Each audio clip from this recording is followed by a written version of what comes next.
Apakah Nabi ngirim Al-Fatihah untuk istrinya Siti Khadijah? Apakah Nabi ngirim Al-Fatihah untuk Ja'far saudara kembarnya? Apakah Nabi para sahabat kirim Al-Fatihah? Supaya kami paham Pak Ustadz. Jadi ini yang nanya ini, dia mau beramal kalau dilakukan Nabi. Kalau nggak dilakukan Nabi, nggak mau.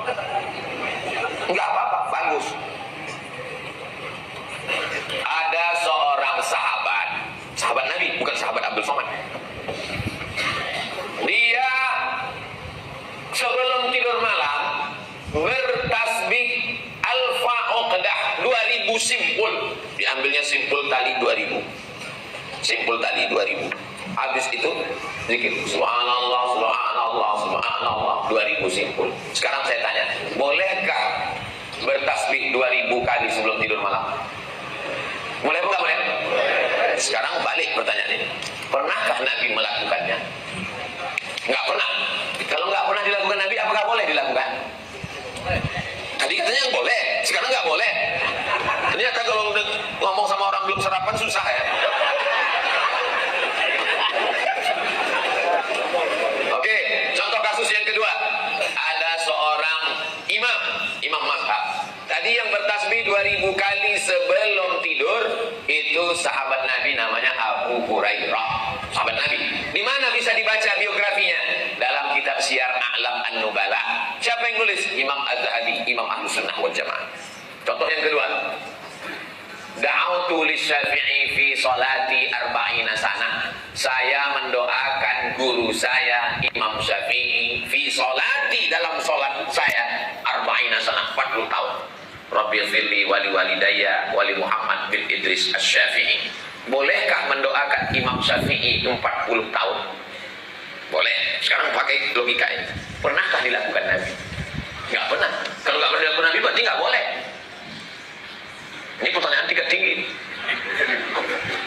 Apakah mesti disyaratkan, mesti dilakukan Nabi dan sahabat? Puasa Nabi Daud, pernahkah Nabi melaksanakan puasa Nabi Daud secara berterusan? Yasumu yauman wa yuftiru yauman? Enggak pernah, tapi Nabi mengujinya. Apa kata Nabi? Ahabbu shaum ilallah shaumi Daud. Puasa yang paling bagus adalah puasa Nabi Daud. Nabi tak pernah melakukannya.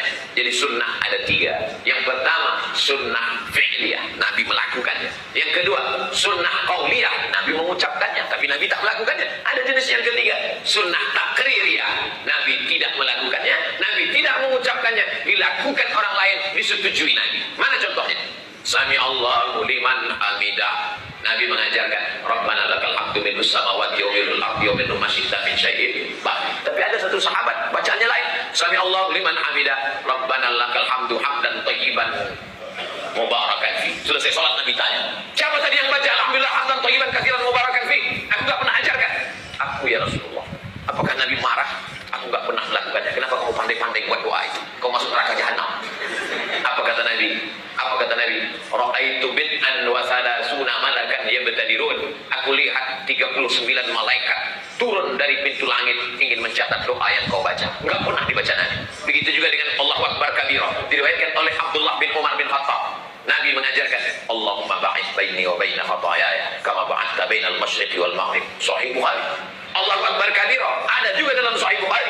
Nabi tidak pernah mengucapkannya. Siapa yang membaca itu? Sahabat. Allahu Akbar.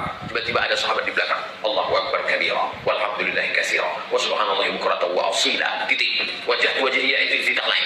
Selesai salat Nabi tanya, siapa tadi yang baca Allahu Akbar kabira? Ana ya Rasulullah. Apa kata Nabi? Futihat abwaabus sama, terbuka pintu-pintu langit, malaikat turun mencatat doa yang kau baca. Ini jenis takriri. Makanya perbuatan kalau tidak dilakukan Nabi adalah bid'ah.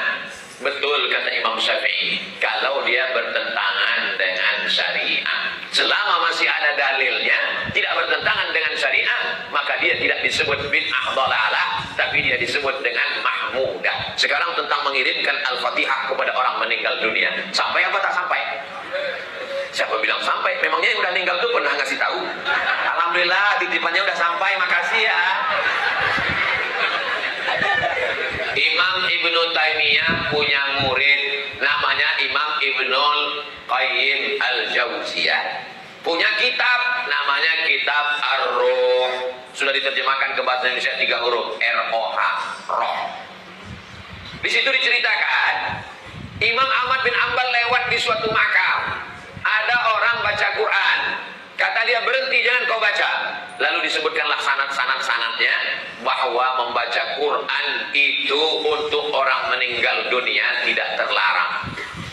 Tentang kitab roh ini tidak diragukan, karena ada seorang dapat gelar doktor gara-gara meneliti kitab roh, namanya Dr. Bassam dari Kuwait. Umar bin Khattab punya anak laki-laki namanya Abdullah bin Umar bin Khattab. Dia pesan, kalau aku meninggal dunia nanti bacakan di atas makamku pangkal Al-Baqarah 5 ayat sampai wa ulaika humul muflihun, dan ujung Al-Baqarah 3 ayat lillahi ma fis samawati sampai habis. Pesan Abdullah bin Umar bin Khattab kepada orang, nanti kalau aku sudah meninggal. Berdasarkan itu Imam Nawawi meninggal tahun 676 dari kalangan mazhab Syafi'i, dalam kitab Al-Azkar mengatakan, wa in khatimul Qur'ana fa huwa hasanun. Seafdal-afdalnya dibacakan sehatam Al-Qur'an. Kalau tidak sanggup sehatam Al-Qur'an, likulli syai'in qalbun, segala sesuatu punya hati. Wa qalbul Qur'an Yasin, hatinya Al-Qur'an adalah Yasin. Enggak sanggup juga, Ummul Quran Al-Fatihah. Itulah dia dalil-dalil orang yang membacakan Quran. Kalau nggak setuju, jangan salahkan orang karena orang punya dalil. Saya nggak setuju, nggak usah lakukan. Yang tidak boleh itu adalah tidak ada ulama satupun yang membolehkan, dia membuat sendiri. Nah, itu nggak boleh. Imam Nawawi, ini Imam Nawawi bukan imam sembarangan. Dia bukan selevel Imam Samudra, apalagi Imam Syarifin. Imam Nawawi, kalau kita baca kitab pertama Sahih Bukhari, di bawah Sahih Bukhari Sahih Muslim. Imam Muslim muridnya Imam Bukhari. Kalau kita baca Sahih Muslim kita nggak paham, kita mesti baca kitab Al-Minhaj Syarah Sahih Muslim Ibn Al-Hajjaj, Imam Nawawi. Imam Nawawi itu dalam kitab fikih, kitab besar Al-Majmu' Syarah Muhadzab, Raudhatul Talibin wa Umdatul Mufti. Saya ngajar hadis arba'in, hadis paling sedikit kecil arba'in, Imam Nawawi.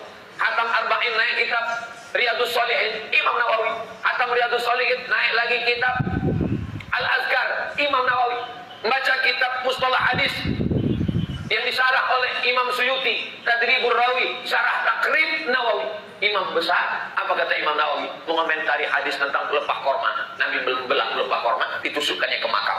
Apa kata Nabi? Kalau tasbih pelepah korma saja sampai, apalagi bacaan Quran orang beriman.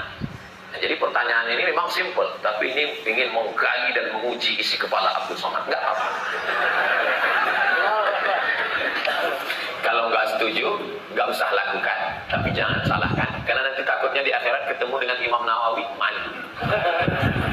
Apakah Nabi ngirim Al-Fatihah untuk istrinya Siti Khadijah? Apakah Nabi ngirim Al-Fatihah untuk Ja'far saudara kembarnya? Apakah Nabi para sahabat kirim Al-Fatihah supaya kami paham Pak Ustaz? Jadi ini yang